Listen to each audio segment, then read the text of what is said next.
中意踩單車嘅朋友又有好去處啦！行人同單車共同使用嘅啟德共融通道已經全面開放啦！呢個概念算係香港嘅新嘗試啊！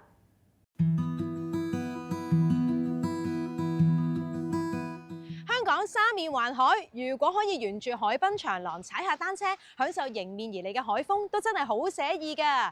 所以咧，每逢假日，海濱附近都吸引咗唔少人嚟踩單車。可能大家都發現近年單車徑網絡嘅發展越嚟越完善，市民可以好輕鬆咁踩單車，橫跨幾個唔同嘅地區。而喺旅遊方面，政府亦致力推動單車郊遊，吸引海外旅客體驗呢份結合大自然風光同單車嘅樂趣。好似由沙田去到大美督，或者中環海濱等，都係部分嘅熱門路線。而喺正值發展中嘅啟德，近來亦都開設咗一條採用行人同埋單車使用者共用同一空間概念嘅共融通道，有別於傳統單車徑同埋行人路分開嘅做法。共融通道為行人同埋單車使用者帶嚟新景象。啟德共融通道全長13公里，計劃分階段向公眾開放。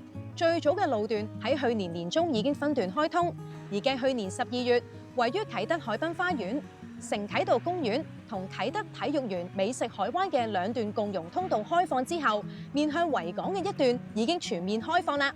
張議員啊，呢度咧開放咗咧行人同埋單車共融嘅通道咧，個初衷係啲乜嘢咧？顧名思義，共融就係講緊人啦、單車啦，甚至一啲寵物咧，大家都可以共享一個地方去步行或者係做去運動。希望可以喺跑步者、單車同埋路人咧，大家都可以共同去享用呢個共融通道。對於我哋體育園嘅人流啦，附近一啲新嘅餐廳咧，我相信咧都帶嚟好好嘅經濟效益。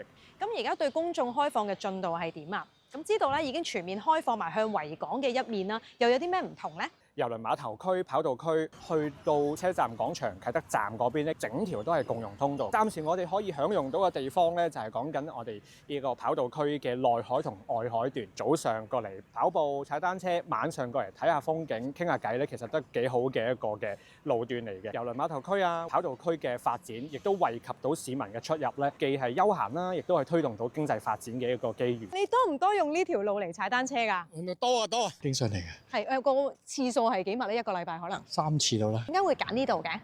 風景好靚，空氣好好，近啟德幾個唔同嘅商場啊，咁所以呢度都幾方便。都方便嘅，行人同埋單車可以一齊行啊！你點睇咧？即係對於你喺呢條路跑，都冇乜所謂嘅，即係大家咪注意翻自己條通道咯。咁我見到踩單車嗰啲都好守規矩。大家禮讓嘛嚇，見到人你咪踩側埋一邊咯，或者係停車等啲人過咯。